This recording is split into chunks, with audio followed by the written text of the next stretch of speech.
सबसे अच्छा चीज ये लगता है कि इसमें कोई शॉर्ट ट्रिक है ही नहीं। कोई नहीं बोल सकता कि मैंने बहुत कम पढ़ाई की ना, मैंने सीरियस नहीं पढ़ाई किया, मैं क्वालिफाई कर गया, तुक्का मार के कर दिया। सबसे बड़ी चीज है कि 16 लाख बच्चे में से जो भी क्वालिफाई करेगा बच्चा वो प्योर ही होगा। तो कोई शॉर्ट ट्रिक नहीं, ये याद रखना हमेशा कि कोई शॉर्ट ट्रिक इस एग्जाम का है नहीं। तुम लाख सोच लो कि यहां से ऐसे कर ले, ये ऐसे कर ले, तो शॉर्ट ट्रिक तुम कभी भी इस एग्जाम में नहीं लगा सकते हो। तुम्हें कांस्टेंट रहना पड़ेगा, कांस्टेंट बच्चा जो मेन तरीका है पढ़ाई का वो पूरा करना पड़ेगा। ठीक है, अब देखो मैं बार बार बोल रहा हूं कि तुम्हारा सिलेबस कितना भी रिड्यूस हो जाए, आपका बच्चा मॉलिक्यूलर बेसिस ऑफ इनहेरिटेंस से, मॉलिक्यूलर बेसिस ऑफ इनहेरिटेंस जो चैप्टर है वो हमेशा इंपॉर्टेंट रहेगा।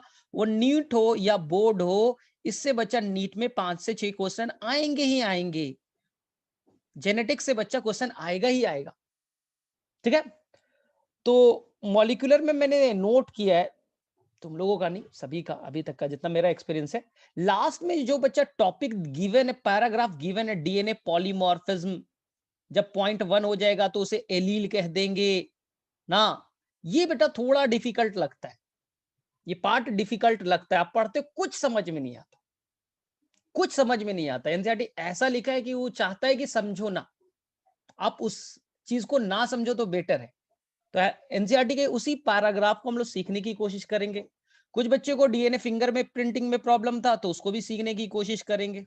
ऐसे मैंने पढ़ा रखा है डिटेल से, तो मैंने करा दिया फिंगर प्रिंटिंग वाला पार्ट। ठीक है, चलिए एनसीईआरटी में कुछ वर्ड्स को सीखे जो आप पढ़ते तो हो, पैराग्राफ में समझ में नहीं आता। कोशिश करते हैं, चलिए देखते हैं, कोशिश करते हैं। चलिए देखिए ध्यान से, जो वर्ड्स है उस पर फोकस कीजिएगा। दो इंसान है बच्चा, ये ए है और ये बच्चा बी है। ठीक है, इनके अंदर का जो डीएनए है, ए इंसान के अंदर का जो डीएनए है और जो बी इंसान का अंदर डीएनए है बच्चा, ये ह्यूमन जीनोम प्रोजेक्ट कहता है दोनों का डीएनए को मैच कराया जाए। इन दोनों के डीएनए के सीक्वेंस को मैच कीजिए। ठीक है, इन दोनों के डीएनए को, अंदर में डीएनए किससे बना है? Base pair, nucleotide base pair से बना है। तो ह्यूमन जीनोम प्रोजेक्ट में बच्चा एक कॉन्सेप्ट था, उन्होंने बोला था कि दो इंसान का जो डीएनए है वो बच्चा लगभग 99.9% मैच करता है। एनसीईआरटी में ये दिया था 99.9% बच्चा मैच करता है। इसका मतलब है कि आपके अंदर में 0.1% का मिसमैच है। इसका मतलब है 0.1% का मिसमैच है।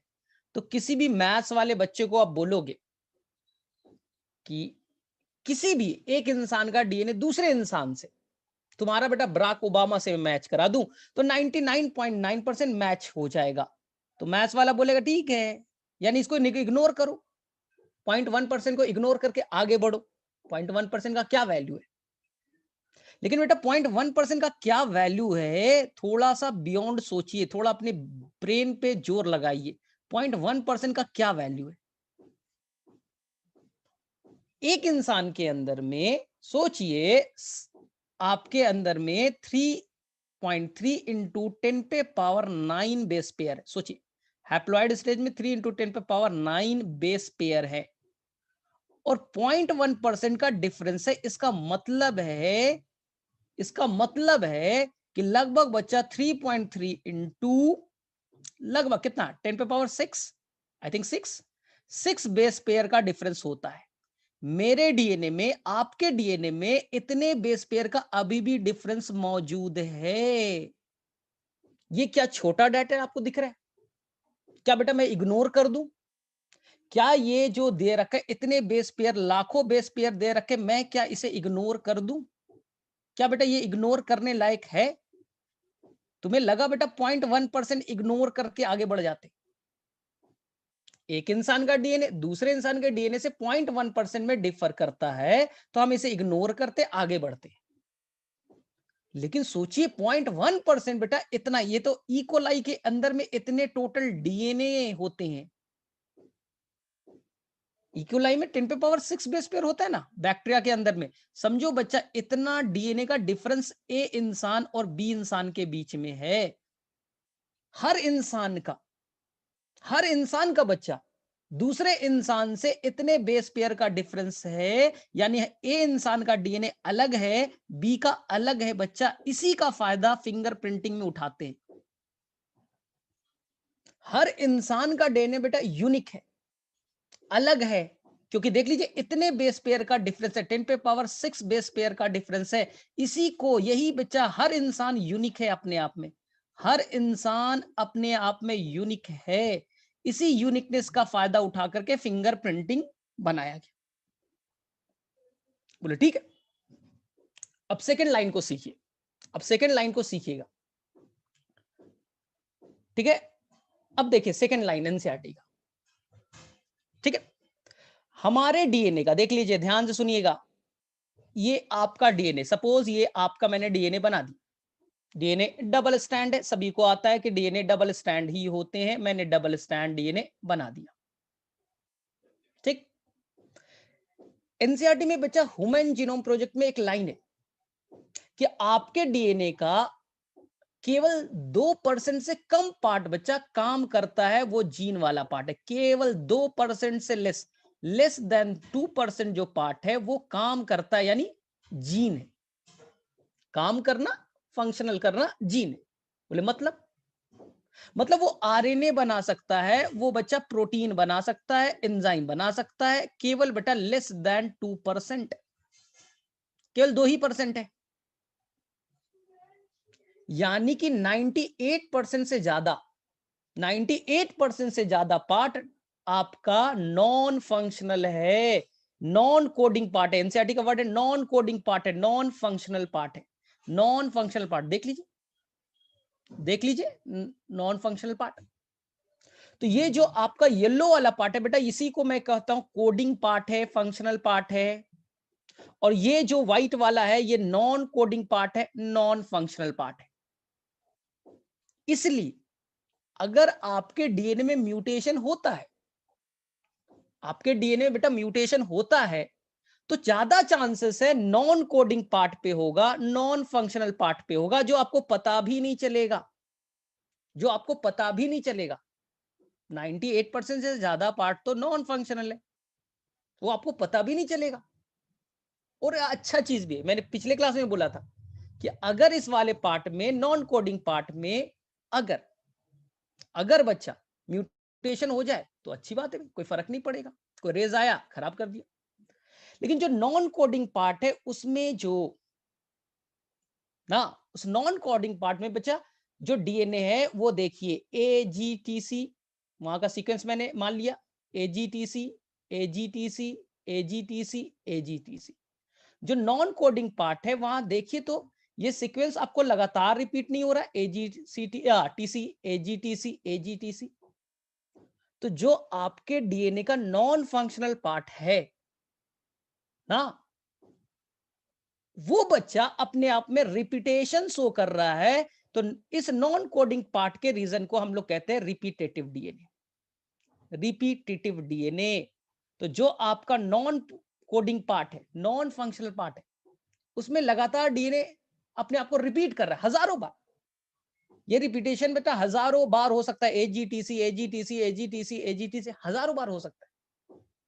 तो नॉन कोडिंग पार्ट बेटा दो तरह के, एक जो पार्ट है जिसमें रिपीटेटिव डीएनए नहीं है, वो बेटा non function, non coding part तो है, लेकिन उसमें रिपीटेटिव डीएनए नहीं है।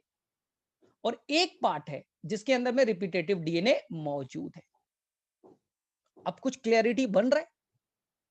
तो आपके डीएनए का जो नॉन कोडिंग पार्ट है, नॉन फंक्शनल पार्ट है, वो दो तरह के, एक रिपीटेटिव डीएनए और एक non repetitive DNA. Non repetitive DNA, non repetitive DNA, इसी रिपीटेटिव डीएनए को हम लोग आज फिंगर प्रिंटिंग में यूज करते हैं। क्यों सर, क्यों क्यों यूज करते हैं फिंगर प्रिंटिंग में? अब बोलोगे ना सर ऐसा क्या है कि फिंगर प्रिंटिंग में आपको यूज करने की जरूरत पड़ गई, ऐसा क्या है? तो यूज ये बच्चा कि ये जो फिंगर प्रिंटिंग में आप डीएनए यूज करने वाले हो, रिपीटेटिव डीएनए, वो हर इंसान में ऐसा ही है एजीटीसी। हर इंसान, मेरे अंदर भी एजीटीसी है, तुम्हारे मेरे अंदर एजीटीसी एजीटीसी एजीटीसी एजीटीसी है। कितने बार? कितने बार सर? एक बार, दो बार, तीन बार है सर आपके अंदर। और आपके अंदर बच्चा इसी जगह पे बच्चा आपके अंदर हो सकता है एजीटीसी जो है वो बच्चा हो सकता है 30 बार हो, 30 बार हो सकता है इसी क्लासरूम में कोई बच्चा हो उसके अंदर में एजीटीसी रिपीटेशन हो, वो बच्चा 50 बार हो सकता है इसी क्लासरूम में कोई बच्चा हो उसके अंदर में एजीटीसी 200 बार हो। हाँ, तो हो सकता है रिपीटेशन का टाइमिंग सभी बच्चे में अलग अलग हो। हाँ, अलग अलग हो, इसलिए सभी हम बच्चों का इस क्लासरूम में सभी बच्चे का डीएनए बेटा अलग है। किसी के अंदर 30 टाइम है, किसी के अंदर 50 टाइम रिपीटेशन है, किसी के अंदर में 200 टाइम रिपीटेशन है तो बच्चा एजीटीसी लेकिन 200 बार, किसी के अंदर 50 बार, किसी के अंदर 30 बार। तो यहीं पर एक वर्ड हम लोग यूज कर देते हैं VNTR। देखिए वेरिएबल नंबर, देखिए नाम में लिखे ना वेरिएबल नंबर। इसी क्लासरूम में कोई बच्चा है जिसमें रिपीटेशन 30 बार है, इसी क्लासरूम में किसी के पास 100 बार है, तो क्या वेरी नहीं कर रहा है? सर वेरी कर रहा है सर, इसलिए नाम पड़ा variable number. Number number sir tandem repeat का मतलब क्या है? टैंडम रिपीट का मतलब क्या है? टैंडम रिपीट कहने का मतलब है कि ये एजीटीसी है, फिर एजीटीसी आया, फिर एजीटीसी आया, फिर एजीटीसी आया, फिर एजीटीसी आया। तो ये सीक्वेंस बच्चा लगातार है, कहीं पर ब्रेक नहीं हो रहा है। एजीटीसी, फिर एजीटीसी, एजीटीसी, एजीटीसी, ये लगातार बच्चा रिपीट कर रहा है, तो नाम होगा टैंडम रिपीट। सर बीच में अगर रुक जाता तो? हाँ चलिए रोकते, एजीटीसी, फिर आया एजीटीसी, ठीक है, एजी टीएनसी, फिर आ गया बच्चा मान लो सीसी, फिर आया एजीटीसी। तो क्या ये सीक्वेंस लगातार रिपीट कर रहा है? एजीटीसी एजीटीसी सर नहीं, बीच में सर इंटरस्पस्ड हो गया, रुक गया। सर रिपीटेशन तो है लेकिन बीच में सर रुक जा रहा है, कुछ दूसरे सीक्वेंस आ जा रहे हैं सर, इसलिए ऐसा सीक्वेंस जो लगातार रिपीट नहीं होता, इंटरस्पस्ड रिपीट। इंटरस्पस्ड रिपीट याद रखिएगा, इंटरस्पस्ड रिपीट। हाँ, तो बहुत ध्यान से पढ़ना है। अब एनसीईआरटी में तीसरा एक वर्ड होगा, हम वही चीज देख रहे हैं जो आपको एनसीईआरटी में वर्ड समझ में नहीं आते। हमने क्या किया, अपने सेल से डीएनए को निकाला, ये आपका सेल, ये आपका न्यूक्लियस और ये आपका डीएनए। हमने आपके डीएनए को निकाला और बच्चा आपके डीएनए को रिस्ट्रिक्शन एंडोन्यूक्लियस के हेल्प से काट दिया और आपका डीएनए फ्रैगमेंटेड हो गया, फ्रैगमेंटेड हो गया। ठीक, अब एनसीईआरटी का वर्ड को देखिएगा, इस फ्रैगमेंटेड डीएनए को एक ट्यूब में डाल दीजिए, एक ट्यूब में डाल दीजिए। इस ट्यूब के अंदर में आपको रखना है सीजियम क्लोराइड। एनसीईआरटी का वर्ड को देखना, इस ट्यूब के अंदर में आपको रखना है सीजियम क्लोराइड का सॉल्यूशन। वो भी बच्चा नीचे की तरफ, ऊपर से नीचे आइएगा तो सीजियम क्लोराइड का डेंसिटी बढ़ना चाहिए, यानी ऊपर में सीजियम क्लोराइड की डेंसिटी कम होगी और नीचे में सीजियम क्लोराइड की डेंसिटी ज्यादा होगी। तो इसी को हम लोग कहते हैं caesium chloride density gradient. Density gradient, क्योंकि डेंसिटी में डिफरेंस है, ग्रेडियंट मतलब होता है डिफरेंस। बोले ठीक है। और जो भी आपका डीएनए मैंने काटा, जो भी मैंने आपका डीएनए बेटा रिस्ट्रिक्शन एंजाइम से काटा है, इस डीएनए को मैंने इस ट्यूब में डाल दिया, ट्यूब में डाल दिया और बहुत तेजी से मैं घुमा रहा हूं, बहुत तेजी से घुमा रहा हूं। तो आपको यहां पास बच्चा एक बैंड बनते हुए दिखेगा, बैंड बनते हुए दिखेगा, यानी मैक्सिमम डीएनए बच्चा नीचे में आके बैठ जाएंगे, मैक्सिमम डीएनए आपके नीचे में आके बैठ जाएंगे। मैक्सिमम जो डीएनए आपका नीचे में आके एक्यूमुलेट हो जाएगा और कुछ डीएनए आपके सरफेस पे दिखेंगे, मतलब ऊपर की तरफ दिखेंगे, ऊपर की तरफ दिखेंगे, ऊपर की तरफ दिखेंगे। लेकिन मैक्सिमम कहां है? सर मैक्सिमम तो नीचे में। मैक्सिमम सर नीचे में। अब देखिए, अब इसके ऊपर में आप डालिएगा यूवी रेस। क्या डालना है बच्चा? UV rays, ultraviolet rays DNA को एब्जॉर्ब करता है।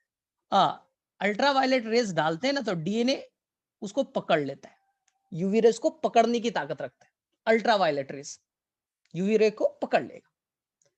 अब हम लोग क्या करेंगे, एक मशीन से एक ग्राफ बनाएंगे, ये एक ग्राफ बनाएंगे। एनसीईआरटी में ग्राफ वर्ड यूज किया है, ध्यान से सुनिएगा। तो जहां पर डीएनए बच्चा ज्यादा अमाउंट में, येलो वाला डीएनए जहां पर ज्यादा अमाउंट में, तो यूवी रेस को ज्यादा पकड़ेगा, यूवी रेस को ज्यादा पकड़ेगा, तो यहां पर पिक बेटा बड़ा आएगा, पिक बड़ा आएगा। जहां पर डीएनए ज्यादा अमाउंट में है तो यूवी रेस को ज्यादा पकड़ेगा, यूवी रेस ज्यादा पकड़ा तो ये जो इस मशीन में जो ग्राफ बनेगा वो बड़ा बनेगा, ठीक है। और जिस डीएनए का अमाउंट कम है, यूवी रेस डाला तो कम यूवी रेस को पकड़ेगा, तो इस पे बेटा जो पिक बनेगा वो छोटा बनेगा, ये पिक छोटा बनेगा। तो आपको दो पिक दिख गए, एक बड़ा पिक दिख रहा है, एक छोटा पिक दिख रहा है। ये जो छोटा वाला पिक है, जो ब्लू वाला है, वहां पर डीएनए कम है तो पिक छोटा बना। हाँ, इसी को हम लोग कहते हैं बच्चा ब्रॉड बैंड और नैरो बैंड करके एनसीईआरटी वर्ड यूज करेगा। एक बड़ा पिक बना, एक छोटा पिक बना। जो छोटा पिक है, हाँ, जो छोटा पिक है वो क्या हुआ था, मेन डीएनए से अपने आप को ऊपर कर लिया था, अलग हो गया था। इसलिए ये मेन डीएनए से अपने आप को ऊपर कर लिया, अलग कर लिया, इसलिए इसे आप सैटेलाइट डीएनए भी कहते हो, इसे आप सैटेलाइट डीएनए भी कहते हो, क्योंकि मेन डीएनए से ये अलग हो चुका है। सैटेलाइट क्या होता है? अर्थ का सैटेलाइट है मून, क्योंकि मेन अर्थ है, उसके चारों तरफ से सैटेलाइट घूम रहा है छोटा सा। तो मेन डीएनए के अलावा एक और डीएनए है जो ऊपर में तैर रहा है, उसे मैंने क्या कहा, सैटेलाइट डीएनए। जो पिक कैसा बनेगा, छोटा पिक बनेगा, इसका बेटा बड़ा पिक बनेगा। एनसीईआरटी में देखना बेटा पिक वर्ड यूज किया गया है। तो इस छोटे वाले पिक को ही मैंने क्या कहा, सैटेलाइट। सर सैटेलाइट में क्या है? सैटेलाइट में आपको रिपीटेटिव डीएनए मिलेगी, आपको रिपीटेटिव डीएनए मिलेगा। सर बड़े वाले पिक में, बड़े वाले पिक में क्या होगा? तो बेटा बड़े वाले पिक में नॉन रिपीटेटिव डीएनए होंगे, नॉन रिपीटेटिव डीएनए होंगे, प्लस आपका कोडिंग पार्ट होगा, बोला था ना, कोडिंग पार्ट भी हो सकता है, जीन वाला पार्ट भी होगा, नॉन रिपीटेटिव पार्ट भी हो सकता है, ठीक है। तो सर रिपीटेटिव डीएनए जो सैटेलाइट है वो कितने तरह के, जो सैटेलाइट है सर वो कितने तरह के? तो एनसीईआरटी बोलेगा दो तरह का, एक माइक्रो एक मिनी। सैटेलाइट डीएनए दो तरह के, एक का होगा माइक्रो यानी सैटेलाइट में भी दो, एक छोटा और एक बड़ा। तो एक को कहेंगे मिनी सैटेलाइट और एक को कहेंगे हम लोग माइक्रो सैटेलाइट। अब देखिए ध्यान से, तो एनसीईआरटी ने और मैंने भी बच्चा आपको समझाने के लिए ऐसा ही एक फिगर बनाया था कि मान लीजिए ये आपका क्रोमोसोम है और क्रोमोसोम में ये बच्चा डीएनए, ये व्हाइट वाला क्या है, डीएनए, ठीक है। और ये रेड वाला बेटा जीन है, ये जीन है। पूरा व्हाइट वाला क्या है, नॉन कोडिंग पार्ट, कोई प्रोटीन नहीं बनाता, नॉन कोडिंग पार्ट। तो नॉन कोडिंग पार्ट में मैंने यहां पास ले लिया ये ब्लू वाला, यहां पर डीएनए लगातार रिपीट हो रहा है, रिपीटेटिव डीएनए, रिपीटेटिव डीएनए। तो मैंने यहां पर लिख दिया रिपीटेटिव डीएनए का मतलब क्या है, तो मैंने पहले समझा रिपीटेटिव डीएनए होता क्या है, रिपीटेटिव डीएनए होता क्या है। तो रिपीटेटिव डीएनए को मैंने आपको याद कीजिए, मैंने दो तरह का बताया था, अभी भी बताया था। एक रिपीटेटिव डीएनए जो लगातार अपने आप को रिपीट करेगा उसे कहेंगे टैंडम रिपीट, टैंडम रिपीट। जैसे अभी मैंने बोला एजीटीसी, फिर आया एजीटीसी, फिर आया एजीटीसी, फिर आया एजीटीसी। तो ये सीक्वेंस लगातार रिपीट कर रहा है, एजीटीसी एजीटीसी एजीटीसी एजीटीसी। हजारों बार हो सकता है बेटा, हजारों बार भी हो सकता है, ठीक है। तो सर लगातार हो रहा है तो टैंडम रिपीट। चलिए उधर देखते हैं, उधर भी रिपीटेटिव डीएनए है, लेकिन यहां पास क्या बोला, यहां पास भी एजीटीसी है, उसके बाद में कुछ और सीक्वेंस आ गए, CTAG कुछ भी आ गया, फिर से AGTC आया, फिर से कुछ और सीक्वेंस आ गए, फिर से AGTC आया। सर यहां भी तो रिपीटेटिव डीएनए एकदम है, मैंने कहा मना किया। लेकिन ये अपने आप को लगातार रिपीट नहीं कर रहा है, तो नाम दे दिया इंटरस्पर्स्ड रिपीट। इंटरस्पर्स्ड रिपीट हो गया, बीच बीच में ब्लॉकेज है, दूसरा सीक्वेंस है, तो इंटरस्पेस्ड रिपीट। जो लगातार है टैंडम रिपीट। अब टैंडम रिपीट, जैसे यहां पर टैंडम रिपीट हमने देखा, तो सर एक रिपीटेशन में कितने बेस पेयर है? हमने समझने के लिए बच्चा एक ही स्टैंड बनाया। मैं चाहता तो 2 स्टैंड बनाता, टाइम ज्यादा लगता, तो मैंने जानबूझ के AGTC केवल बनाया कि आप समझ सको। एक ही स्टैंड बना, तो AGTC। तो देखो बार बार लगातार जो रिपीट हो रहा है उसको पहले फोकस करो। सर कौन सा सीक्वेंस लगातार रिपीट हो रहा है? तो बोले बहुत आसान सर, AGTC लगातार रिपीट हो रहा है। तो यही है बेसिक रिपीट। तो बेसिक रिपीट में कितने न्यूक्लियोटाइड बेस पेयर है? सोचिए। AGTC सर 4 बेस पेयर है, सर 4 बेस पेयर है। तो अगर एक बेसिक रिपीट में 60 बेस पेयर से ज्यादा होते, इसमें 4 ही है, अगर मान लेते 60 से ज्यादा होते, तो उसे हम लोग कहते लॉन्ग टैंडम रिपीट। उसे हम लोग कहते लॉन्ग टैंडम रिपीट। अगर एक रिपीटेशन में 60 बेस पेयर से ज्यादा होते, तो लॉन्ग टैंडम रिपीट। सर 4 से कम है, सर 4 से कम है, हाँ 4 से कम है सर, तो इसी को हम लोग कह देते हैं सैटेलाइट डीएनए। इसी को कह देते हैं हम लोग सैटेलाइट डीएनए, अगर उस रिपीटेशन में 60 बेस पेयर से कम हो। देख लो 4 है ना, यहां कितना है, एक रिपीटेशन में कितने हैं? सर 4 है, 60 से तो कम हुआ, सैटेलाइट डीएनए होगी। अब सैटेलाइट डीएनए में देखेंगे 60 से कम है, तो सर अगर वहां पर 11 से 60 के बीच हुआ, अगर एक रिपीटेशन में, एक बेसिक रिपीट में 11 से लेकर के 60 बेस पेयर तक इन्वॉल्व हो गए, तो नाम होगा बच्चा mini satellite. Mini satellite, mini satellite. और अगर वहां पास 1 से 6 बेस पेयर तक ही हुई, अगर वहां पर 1 से 6 बेस पेयर तक ही हुए, तो याद रखिएगा उसे कहेंगे माइक्रो सैटेलाइट। उसे हम लोग कहेंगे माइक्रो सैटेलाइट, याद रखिएगा, बहुत काम आएगा। उसे माइक्रो कहेंगे। मिनी 10 पे पावर -3 होता है सर, मिनी 10 पे पावर -3, माइक्रो 10 पे पावर -6 होता है। तो माइक्रो वाला और छोटा होता है। और सर 7 से 10 तक नहीं मिलता, नहीं मिलते, एनसीईआरटी में दिया है बच्चा। 10 तक नहीं मिलेगा तो केवल 1 से 6 याद रखिए, और यहां 11 से 60 को याद रखिए, बस खत्म। मिनी और माइक्रो। हम जो फिंगर प्रिंटिंग करेंगे, चाहते तो हम कोई भी यूज कर सकते थे, लेकिन हमारे लिए आसानी है बच्चा कि हम मिनी वाला यूज करें। इसी मिनी सैटेलाइट को साइंटिस्ट लोग फिंगर प्रिंटिंग में यूज करेगा, इसी को हम लोग फिंगर प्रिंटिंग में यूज करेंगे, याद रखिएगा। फिंगर प्रिंटिंग में इसी को यूज किया जाएगा। बोले ठीक है, इसी को यूज कर लेते। लेकिन अब जो बेसिक पॉइंट मैं बोल रहा हूं, उसको ध्यान से आप सीखिएगा ना, गड़बड़ नहीं कीजिएगा। अब देखिए ध्यान से, ये बच्चा आपकी कहानी सुना रहा, ये आपका क्रोमोसोम नंबर 1 है। तो क्रोमोसोम सर पेयर में होता है, हाँ ये फर्स्ट पेयर है, तो ये आपके मम्मी से आया है, मैटरनल, और ये है बच्चा पैटर्नल। ध्यान से सुनना, ध्यान से, इस पर गड़बड़ नहीं करना, ये क्वेश्चन है एनसीईआरटी में, ये पॉइंट गिवन है। तो जो आपके मम्मी से क्रोमोसोम आया है, मम्मी के साइड से जो क्रोमोसोम आया है, ध्यान से सुनिए और देखिए, ठीक है, और ये आपके पापा के साइड से आया, ये पापा के साइड से, वो मम्मी के साइड से। अब ध्यान से सुनना, मैंने मान लिया कि यहां पर AGTC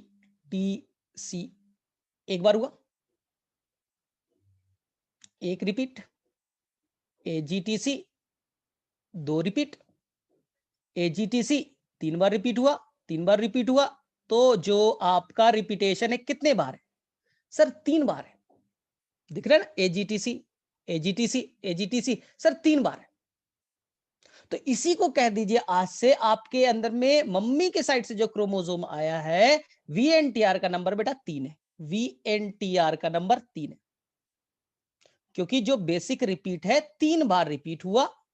ठीक है, अब ध्यान से मुझसे बताइए, आपके अंदर बेटा क्रोमोसोम नंबर 1 पेयर में, एक मम्मी से एक पापा से, क्या पापा के साइड से जो आपके पास DNA आया है, क्या उसके अंदर भी VNTR बेटा 3 ही होगा? हाँ में या ना में बोलिएगा।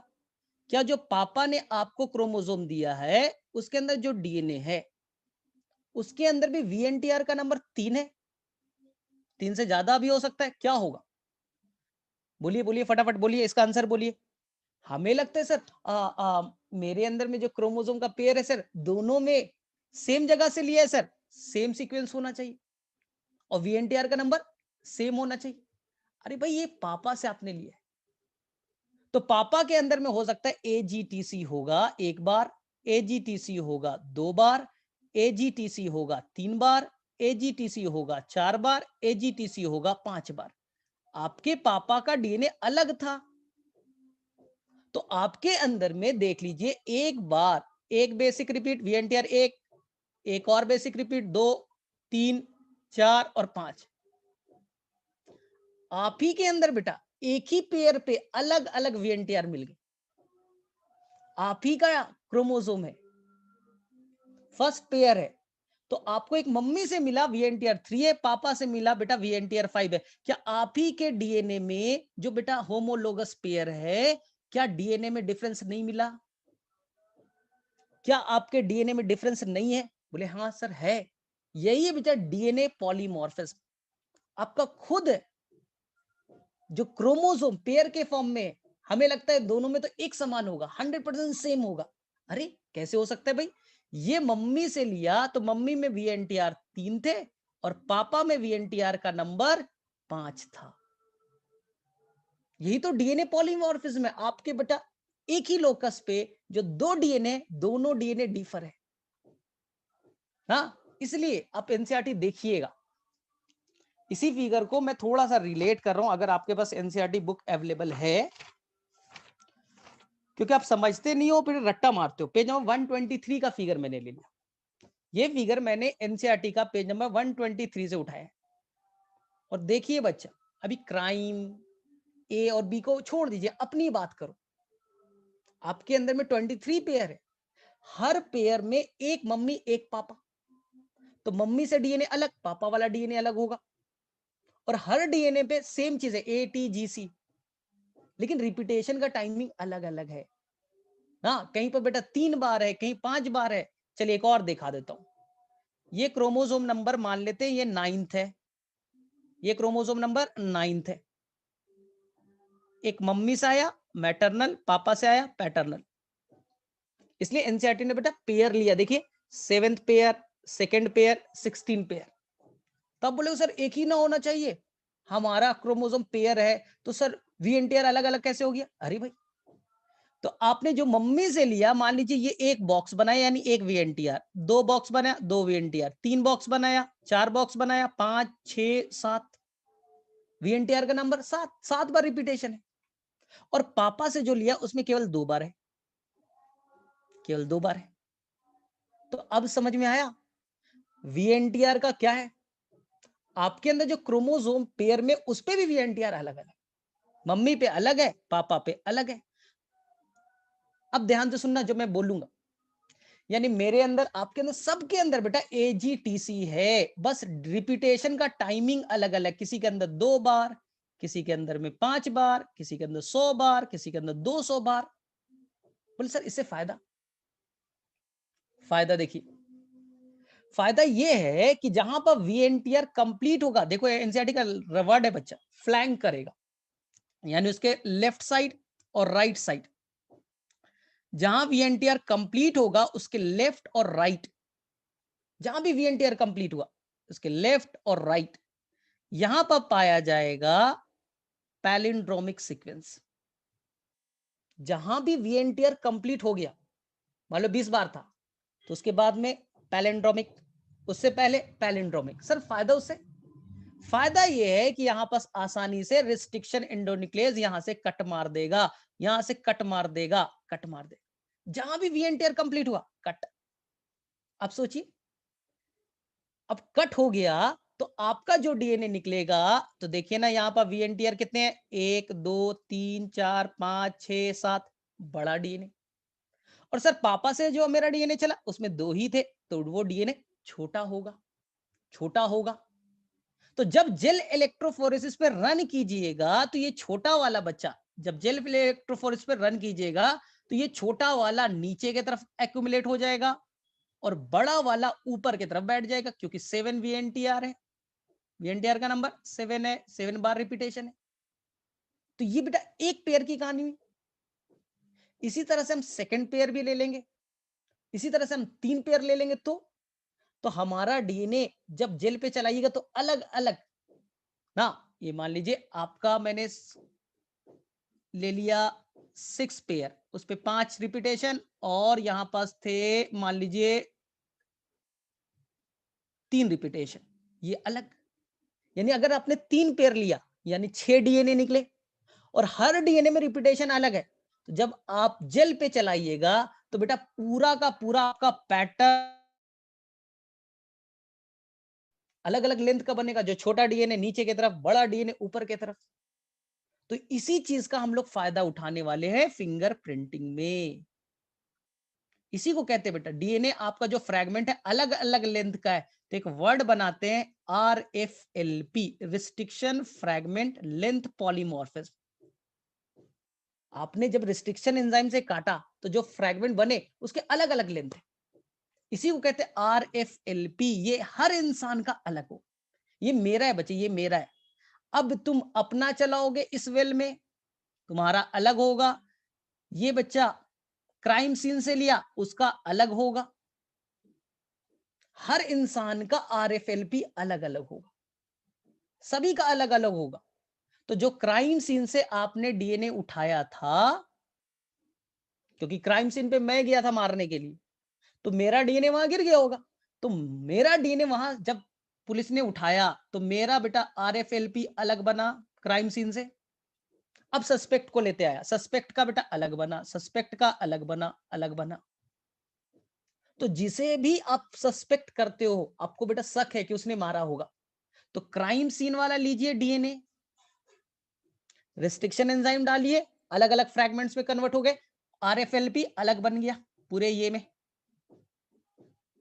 अब जिसपे भी सस्पेक्ट, जिसपे आपको शक है, सबका डीएनए लीजिए, हल अलग अलग वेल में, ए में डाल दीजिए, बी में डाल दीजिए, तो अलग अलग फ्रैगमेंट यानी अलग अलग RFLP बन चुका होगा। अब मैच करा दीजिए, तो देखिए क्या बेटा मेरा मैच कर रहा है, मैच कर रहा है, मैच कर रहा है। अगर मेरा मैच किया तो मैं, यानी कि मुझे पुलिस पकड़ेगी, भाई तू क्या कर रहा था वहां, जब उस इंसान का मर्डर हुआ तो वहां ब्लड गिरा हुआ था, तू क्यों गया था वहां, यानी पुलिस मुझे पकड़ेगी भाई। बी बोलेगा तुम्हारा तो मैच ही नहीं हुआ, ठीक है गलती से आपको लेते आया, बाय बाय अब जाइए, सॉरी आप बेटा गलती से इन्वेस्टिगेशन में आ गए, आपका कुछ भी मैच नहीं कर रहा है। तो इसी चीज को कैसे किया जाता है उसी को तो ध्यान से सीखना था। हाँ, तो बहुत ही आसान सा तरीका है। अब प्रोब्स कैसे बनाएंगे वो आ रहे, अभी स्टेप वाइज आ रहे हैं। प्रोब्स वाला अभी कहानी बताएंगे, प्रोब्स वाली कहानी अब समझ में आएगी। देखो अब हमने क्या किया, सिंपल, हमने सबसे पहले क्राइम सीन पे गए और वहां जो भी डीएनए गिरा हुआ था उसे मैंने कलेक्ट कर लिया। First go to the crime scene, वहां से जो भी सैंपल मिले उस सैंपल को कलेक्ट कर लीजिए, सैंपल को कलेक्ट कर लीजिए, ध्यान से सुनिएगा। सैंपल में कुछ भी हो चलेगा, ब्लड है बहुत अच्छी बात है, हेयर फॉलिकल है वो भी चलेगा, लेकिन याद रखिएगा ब्लड से आप बच्चा, मेन सबसे अच्छा है ब्लड, लेकिन उसमें से आरबीसी मत लीजिएगा, क्योंकि आरबीसी के अंदर न्यूक्लियस तो होता नहीं है, तो वहां आपको चाहिए बेटा डीएनए, आपको आरबीसी, आरबीसी में तो न्यूक्लियस ही नहीं होता तो डीएनए तो मिलेगा नहीं। तो ये क्वेश्चन आ चुका है, तो बोलेगा सर ब्लड में से हम लोग डब्ल्यूबीसी लेंगे, चलो अच्छी बात है। अगर सलाइवा मिल जाए तो बेटर है, सलाइवा में भी कुछ सेल होंगे। हेयर फॉलिकल हो उसमें भी सेल होंगे। ठीक है, अब निकालिए। अब आपको बायोटेक में बहुत अच्छे तरीके से बताया गया है कि क्राइम सीन से आप जो सेल निकाले हैं, उस सेल से आप यहां पर क्या निकाल लीजिए, डीएनए निकाल लीजिए, आइसोलेशन ऑफ जेनेटिक मटेरियल। ये टॉपिक भी मैंने पढ़ाया था बायोटेक्नोलॉजी में। वहां से आप आइसोलेट कर लीजिए, डीएनए निकाल लीजिए।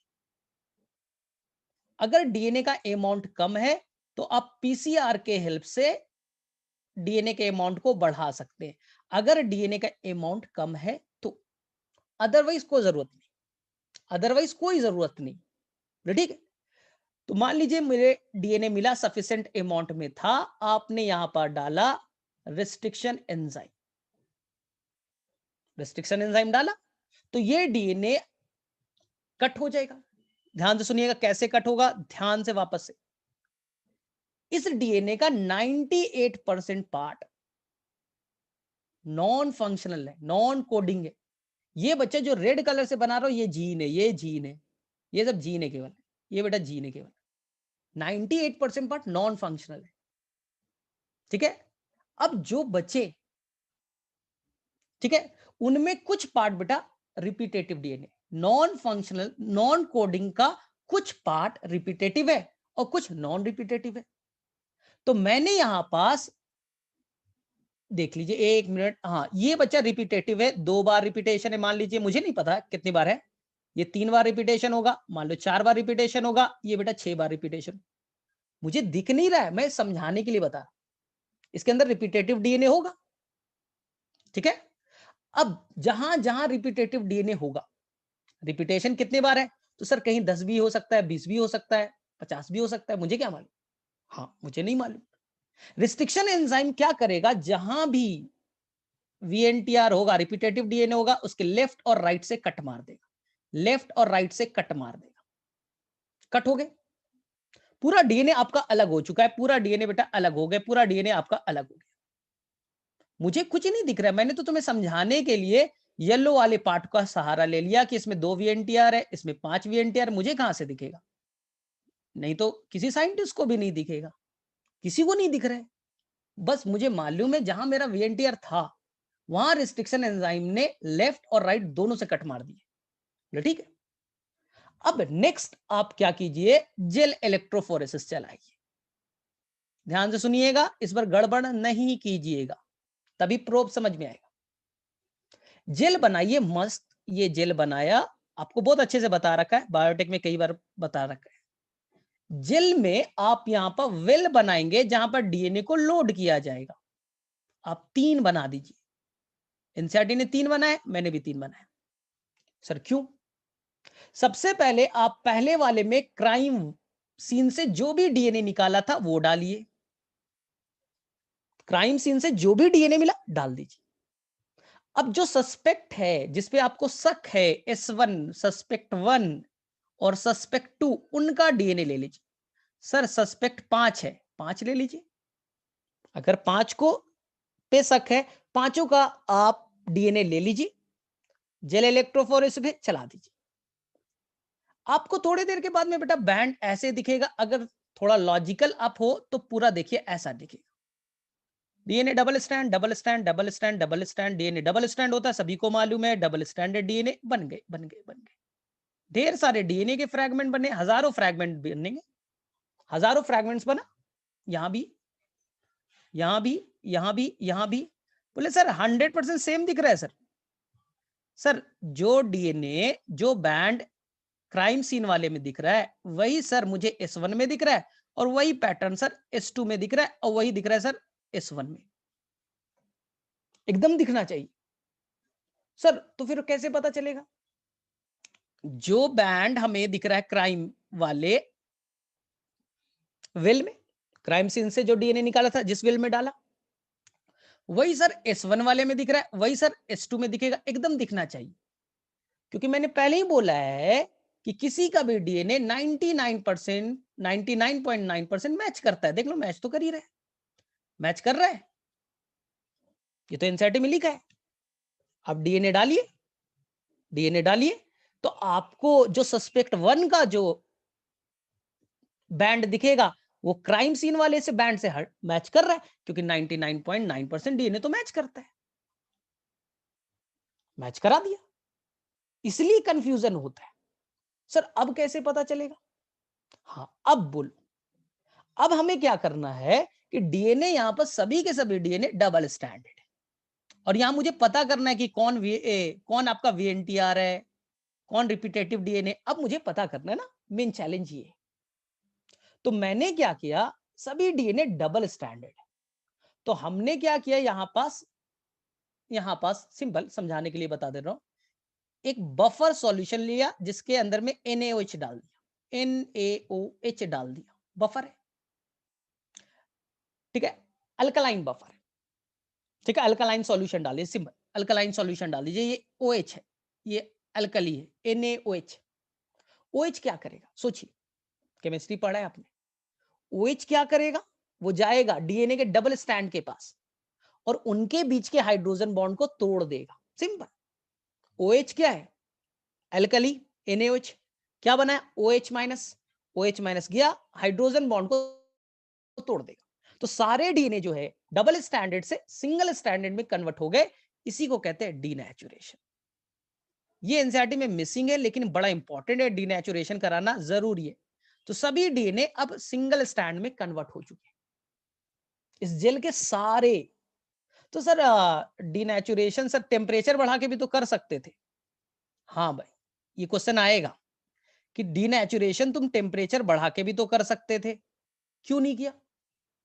बोले कर देते सर, जैसे ही मैं टेम्परेचर ले जाता 70 डिग्री सेल्सियस के आसपास हाई टेम्परेचर पे, सारा जेल पिघल जाता, सारा जेल मेल्ट हो जाता, लिक्विफाई हो जाता, और सब जेली अगर लिक्विफाई हो जाता, सारे डीएनए एक दूसरे से मिक्सअप हो जाते, सारे डीएनए एक दूसरे से मिक्सअप हो जाते, फिर फायदा क्या था?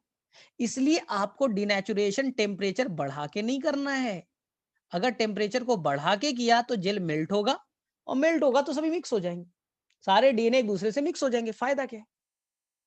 इसलिए आपको डीएनए को तोड़ना है तो आप हाइड्रोजन बॉन्ड को तोड़िए with the help of alkali, alkali डालिए, डीएनए टूट जाएगा, हो गया। अब टूटने के बाद क्या करना है, इसके ऊपर में हम प्रोब डालेंगे, इसके ऊपर में प्रोब डालने की कहानी।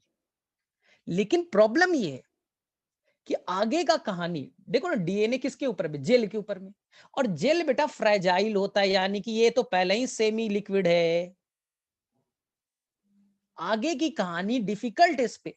डीएनए थोड़ा बेटा पोर वोर भी है, देखिए ना ये जेल है, डीएनए इधर उधर से भाग जाएगा, पोर है ना इसमें, आगे का काम करने के लिए मुझे सॉलिड सरफेस चाहिए।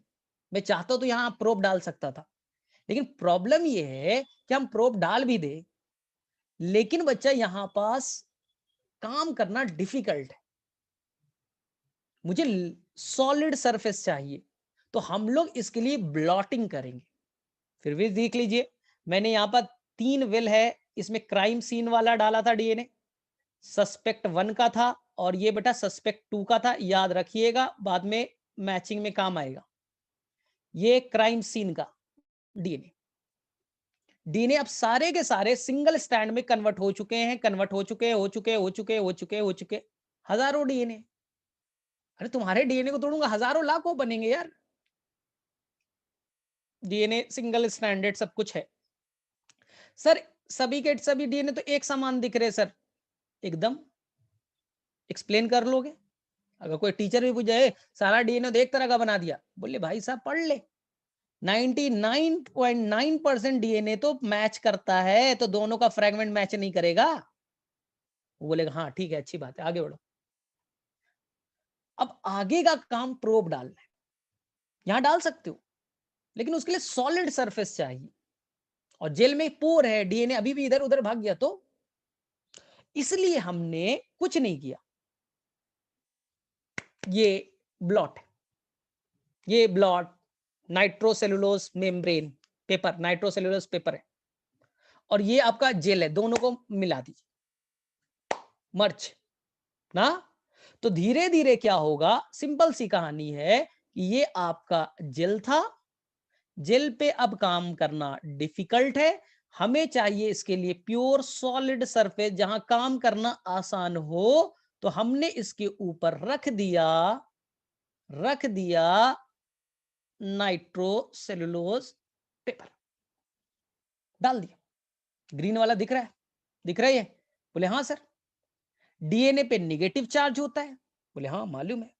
तो जेल पे हम लोग डालेंगे, ये वाला जेल पे डालेंगे हम लोग, निगेटिव चार्ज है, तो इधर हम लोग रखेंगे कैथोड वाला पार्ट, और जो ब्लॉट है नाइट्रोसेल्युलोज मेम्ब्रेन, उस पे हम लोग देंगे पॉजिटिव चार्ज। इलेक्ट्रिक करंट दीजिए, तो धीरे धीरे डीएनए वहां से निकलेगा, डीएनए जेल को छोड़ेगा और ये पेपर पे आ जाएगा, जिसे आप कहते हो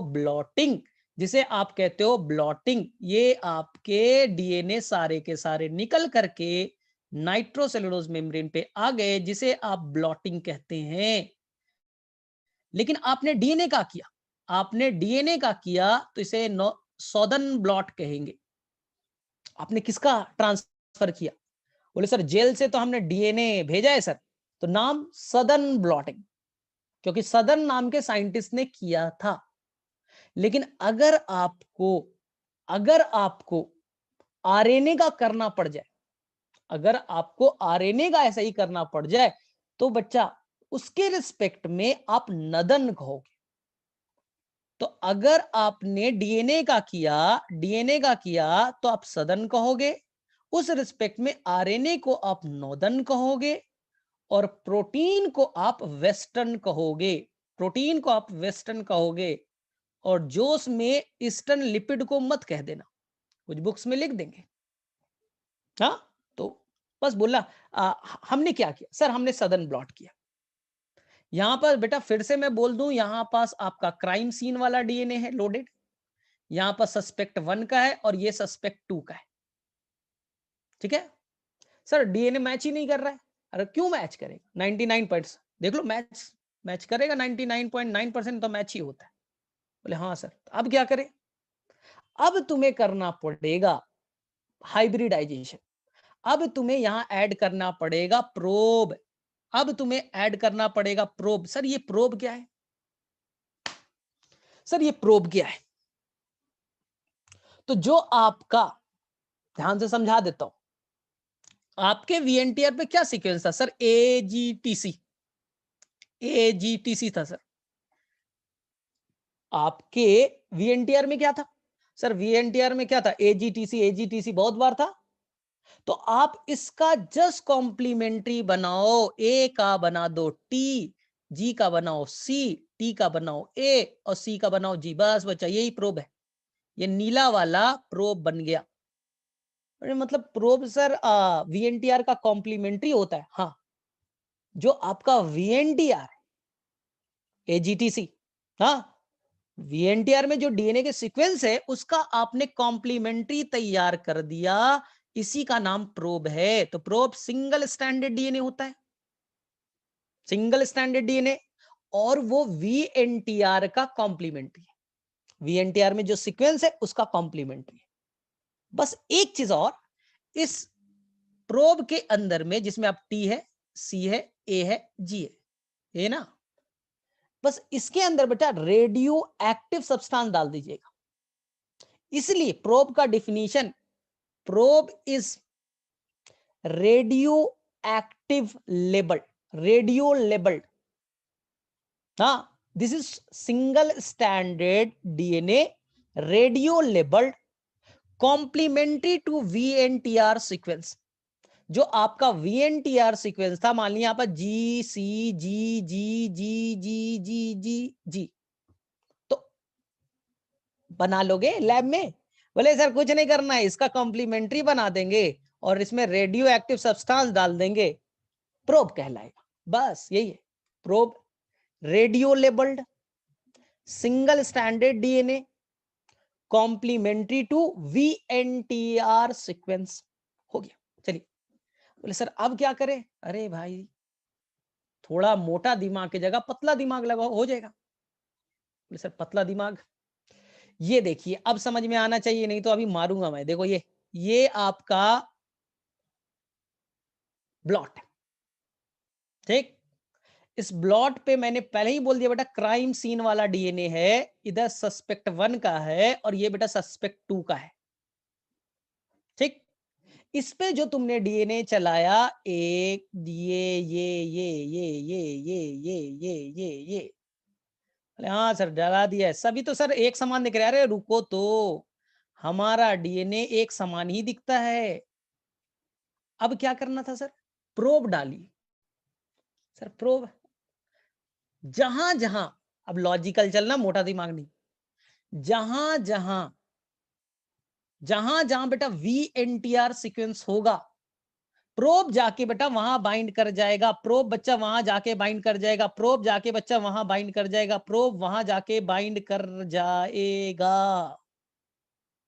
तुम्हारे डीएनए में जहां भी वीएनटीआर होगा, प्रोब उसे ढूंढेगा और जाके चिपक जाएगा। सर कैसे? अरे भाई हाइड्रोजन बॉन्ड बनाएगा, तो आपका वीएनटीआर और प्रोब के बीच में हाइड्रोजन बॉन्डिंग हुआ, हाइब्रिडाइजेशन। हाइब्रिडाइजेशन।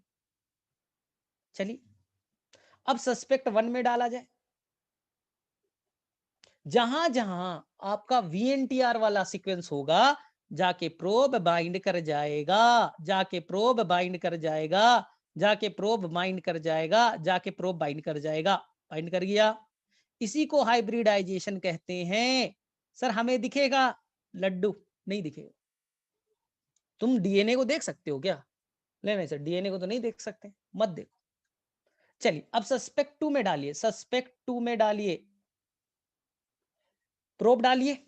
किसका कॉम्प्लीमेंट है सर? वीएनटीआर का। जहां वीएनटीआर होगा वहां जाके चिपकेगा, जहां वीएनटीआर होगा चिपक गया, वीएनटीआर जहां है चिपक गया, जहां है जाके चिपक गया, क्योंकि उसी का कॉम्प्लीमेंट्री है। हमें दिखेगा? नहीं दिखेगा। प्रोसेस का नाम हाइब्रिडाइजेशन, प्रोसेस का नाम हाइब्रिडाइजेशन। सर अब क्या करेंगे? कभी हड्डी वड्डी टूटा है?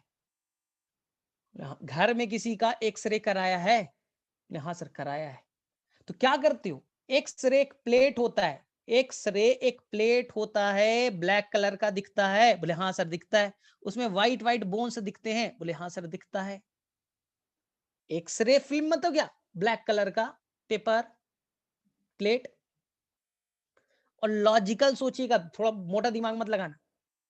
चलो इधर देखो, जहां भी प्रोब होगा, ध्यान से देखो इधर, जहां भी प्रोब होगा, जहां भी आपका वीएनटीआर है, प्रोब चिपक चुका है, प्रोब जाके बाइंड कर गया। जहां भी आपका वीएनटीआर है वहां प्रोब है, और प्रोब रेडियो लेबल्ड है, तो यहां से इमिशन होगा रेज का, वो रेज का रेडिएशन होगा, यहां से रेडिएशन होगा बच्चा, यहां से रेज इमिट होंगे, रेज इमिट होंगे, रेज इमिट होंगे। तो जहां जहां आपका वीएनटीआर है वहां वहां probe bind, probe radio labelled, radio active substance label है, तो रेडिएशन देगा, रेज इमिट करेगा। क्या रेज तुम्हें दिखेगा? बोले सर रेज हमें थोड़ी दिखेगा सर, रेज हमें नहीं दिख सकता। इसी रेज को देखने के लिए आप ऑटो रेडियोग्राफी करते हो, इसी रेज को देखने के लिए आप रेडियो ऑटो रेडियोग्राफी यूज करते हो। बोले मतलब देखो, जो ब्लैक कलर का फिल्म था, एक्सरे फिल्म जिसे आप कहते हो, ले जाके उस पर रख दीजिए, ये उठाइए और यहां बेटा पटक दीजिए, एक्सरे फिल्म इस ब्लॉट के ऊपर रख दीजिए। बोले हाँ रख दिया। एक्सरे फिल्म पूरा ब्लैक कलर का था? बोले हाँ था।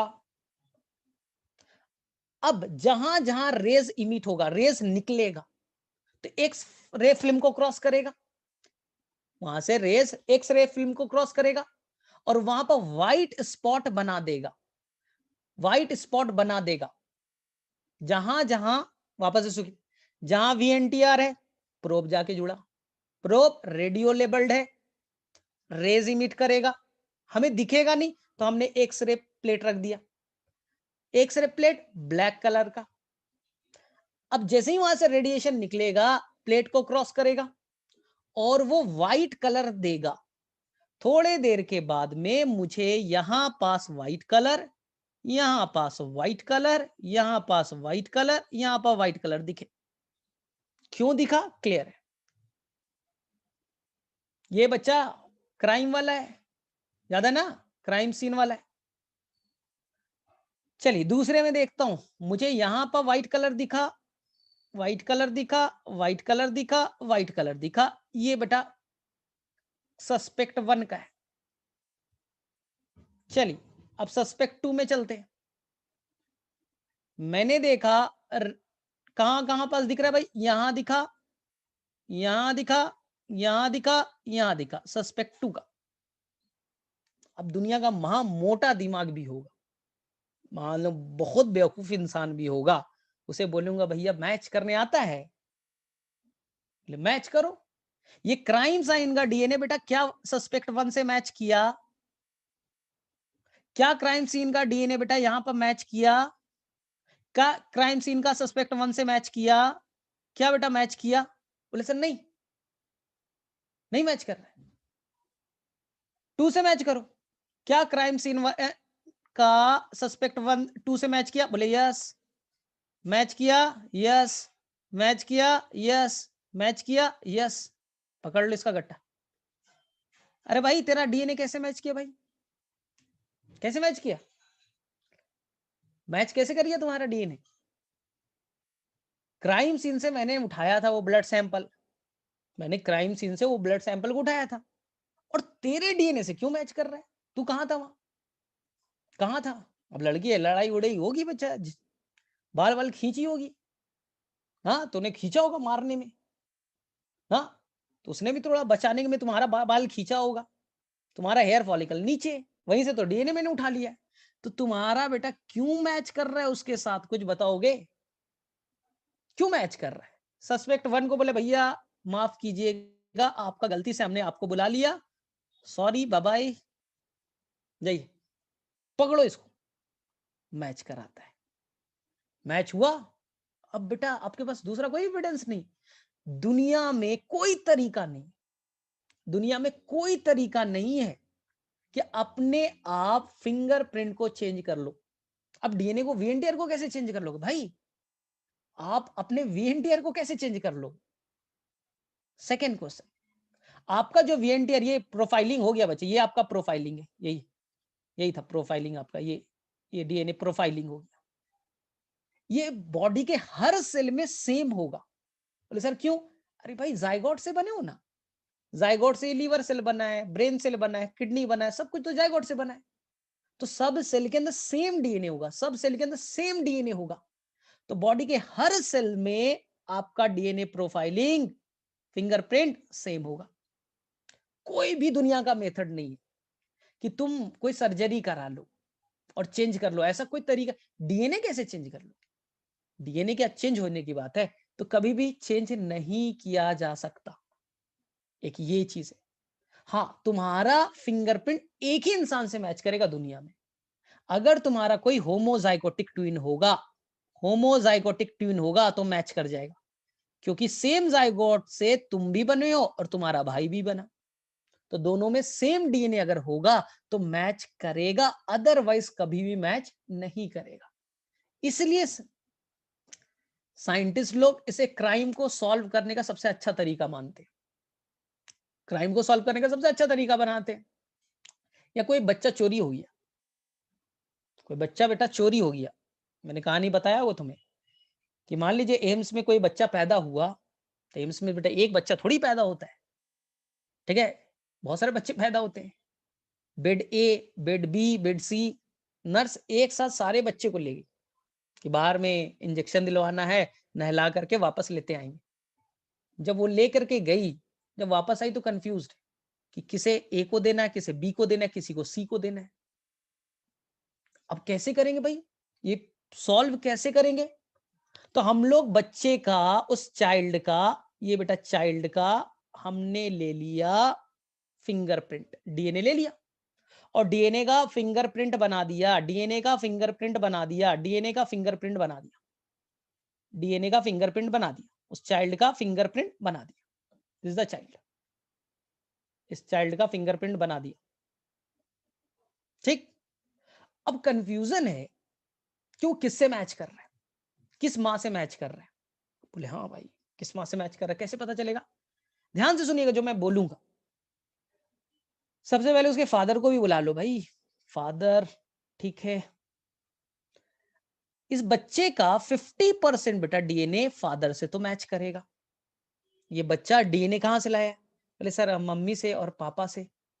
मम्मी से 50%, पापा से 50%, 50-50% आए होंगे। तो इस बच्चे में मान लो कि 1 2 3 4 5 6 7 8 कर देता हूं, 8 डीएनए, 8 वीएनटीआर है मान लीजिए। तो 50% तो पापा से तो मैच करेगा। इसलिए बेटा तुम अपना फिंगरप्रिंट मैच कराओगे ना, तो आपके मम्मी से 100% मैच नहीं करेगा, ये भी याद रखना। आपको मम्मी ने 50% ही डीएनए दिया है, 50% ही उनसे मैच करेगा, 50% पापा से करेगा। तो मैंने फादर का लिया भाई, चल रहे भाई फादर।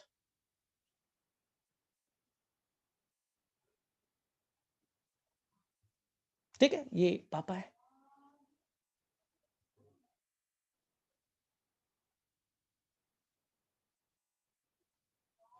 ठीक है, अब पता करना है कि आखिर जो वहां पास किस बेड पे देना है। 2 मॉम है, मदर 1 और मदर 2, मदर 2। इन दोनों माँ का भी फिंगरप्रिंट आप ले लो, दोनों माँ का भी फिंगरप्रिंट ले लो। ठीक है, माँ का फिंगरप्रिंट बनाया,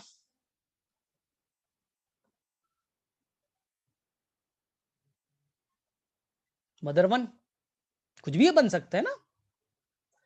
और इनका बनाया भाई,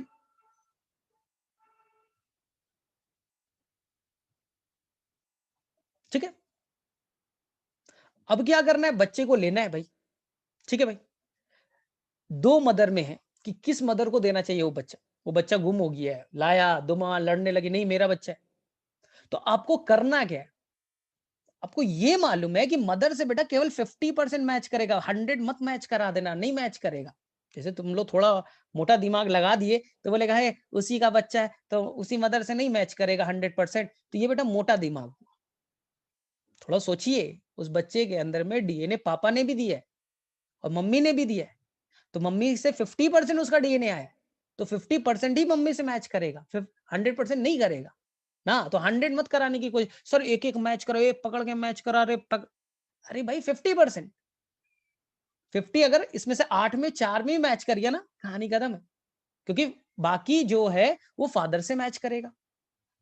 ठीक है, तो आप मैच करा दीजिए। अगर 50% मैच है, 50% मैच है तो कहानी खत्म करो यार, कहानी खत्म कीजिए। मेरे में से मैच वैच हो रहा है 1 2, और इसमें तो मैंने कम ही बनाया है, कम ही बनाया है। चलो भाई यहाँ भी होगा। ठीक है, तो मैच करा दीजिए और कहानी को खत्म कीजिए, हो जाएगा ये कहानी। 50% मैच कर गया, कर गया, कर गया। और 50% वो अपने पापा से मैच करेगा, 50% वो अपने पापा से मैच करेगा। पापा वाला भी मैच करा दो यार, मैच करा दो, यहाँ पास भी बना के मैच करा दो। तो ये थोड़ा सा कुछ लोग क्वेश्चन बनाने में थोड़ा मोटा दिमाग भी लगा देते हैं कि देगा ये चाइल्ड है और ये आपकी मम्मी है, और एक में दे रखा होगा 100% मैच करते हुए, मत कीजिएगा। 50% ही मम्मी से मैच करेगा, 50% उसके पापा से मैच करेगा। तो पहले पापा को बुला लीजिए, 50% मैच करा दीजिएगा, मम्मी को बुला दीजिए, मैच कर जाएगा। आ गया समझ में? तो कोई गड़बड़ नहीं कीजिएगा, ये बड़ा इंपॉर्टेंट है। चलो, किसे किसे समझ में आया, किसे बाउंसर किया? अब फिंगर प्रिंटिंग समझ में आया, सारे स्टेप प्रोब रोब क्लियर हो गए। अब 2 रियल ब्रदर क्या होता है पहले बताओ, 2 रियल ब्रदर क्या होते? अगर तुम्हारा भाई है, 3 भाई है, तो या तो होमोजाइगोटिक होगा या तो नॉन होमोजाइगोटिक होगा।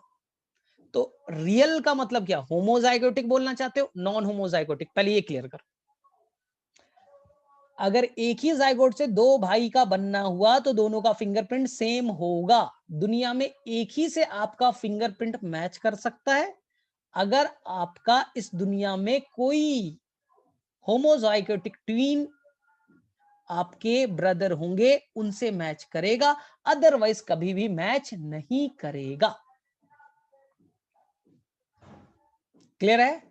तो फटाफट बताओ, स्टार्टिंग से हमने जो 6 स्टेप यूज किया, चलिए फटाफट, सबसे पहले क्या करना है, क्राइम सीन से डीएनए को आइसोलेट करना है, मतलब सेल पहले कलेक्ट करना है, वहां से डीएनए को आइसोलेट कीजिएगा।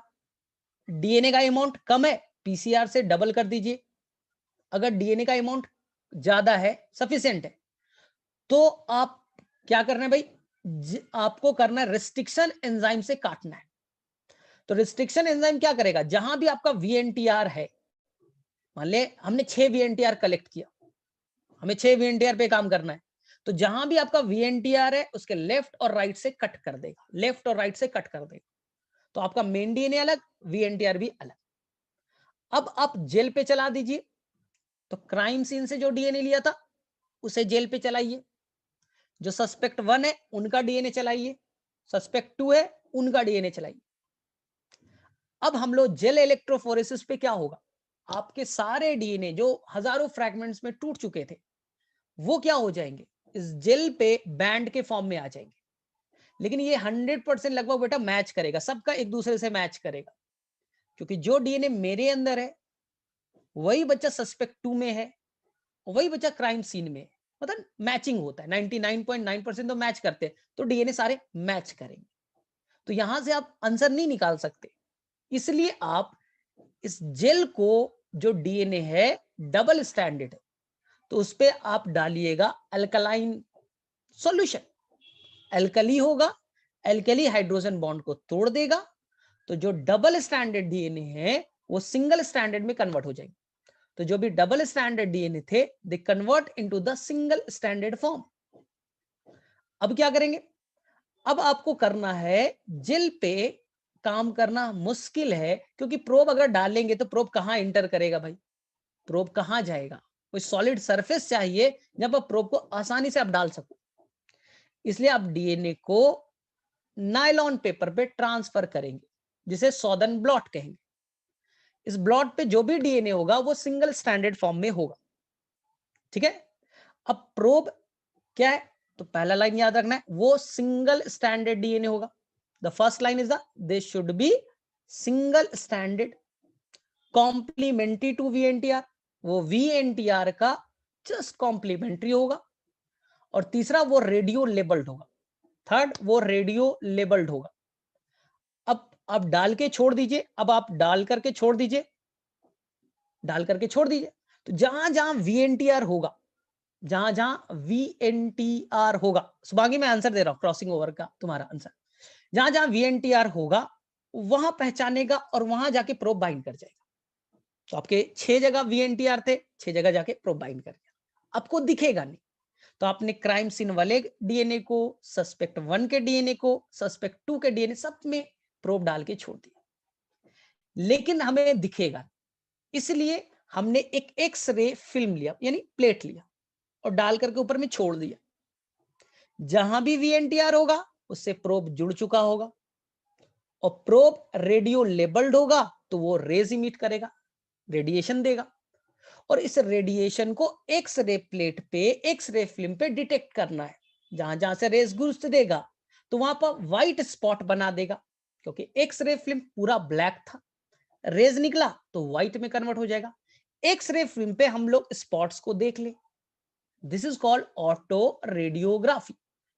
फिर हम लोग मैच कराने स्टार्ट कर दे, जिनसे मैच कर जाएगा तो वो बच्चा आपका क्या होगा, सस्पेक्ट को अब पकड़ लो, एक्यूज में कन्वर्ट कर लीजिए, ठीक है। हाँ शुभांगी सर, इसमें क्रॉसिंग ओवर से कोई फर्क नहीं पड़ता, क्रॉसिंग ओवर केवल मियोसिस में होता है, और मियोसिस केवल गैमेट बनाने के दौरान तुम्हारी ओवरी में होगा, तुम्हारे ओवरी में केवल होता है क्रॉसिंग ओवर। बाकी लीवर सेल में, किडनी सेल में, ब्रेन सेल में माइटोसिस होता है, माइटोसिस में कोई क्रॉसिंग ओवर नहीं होगा।